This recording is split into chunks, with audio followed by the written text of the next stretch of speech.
The Roaring Twenties was a time when many people defied prohibition, indulged in new styles of dancing and dressing, and rejected many traditional moral standards. The Harlem Renaissance had a huge part in this new wave.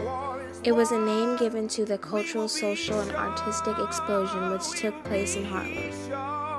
It was the birthplace for some of the greatest artists and musicians, such as Bessie Smith and Billie Holiday.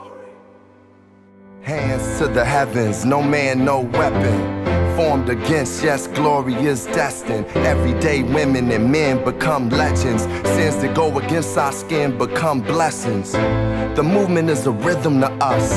Freedom is like religion to us. Justice is juxtaposition. People like Louis Armstrong drew audiences of every race, white Americans as well as African Americans. Everyone was catching jazz fever. That's why Rosa sat on the bus. That's why we walk through Ferguson with our hands up. When it go down, we woman and man up. They say stay down, and we stand up. Shots, we on the ground. The camera panned up. The Harlem Renaissance was truly a time of celebration for African Americans. They endured slavery and struggle, but instead of wallowing in self-pity, they came together and formed this kind of explosion of cultural pride. Indeed, African American culture was reborn in the Harlem Renaissance. W.E.B. Du Bois was encouraging talented artists to leave the South. Du Bois, the editor of the Crisis magazine and the journal of the NAACP, he was at the height of his fame and influence in the black community. He was trying to spread the word of all the work that was being done. The Crisis published many poems and stories and visual works of many artists. The Renaissance was more than a literary movement. It involved racial pride.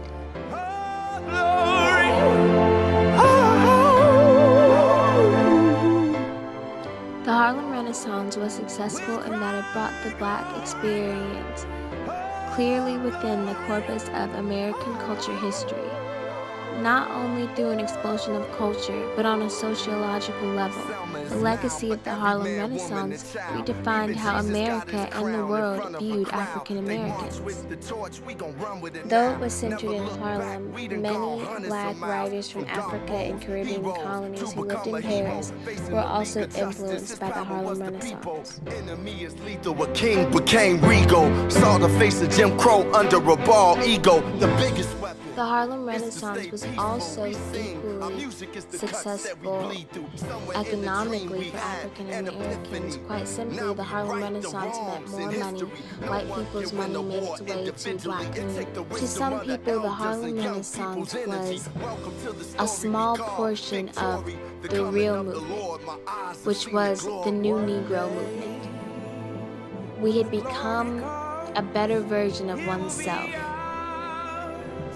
That's what a lot of people during that time believed the Harlem Renaissance was.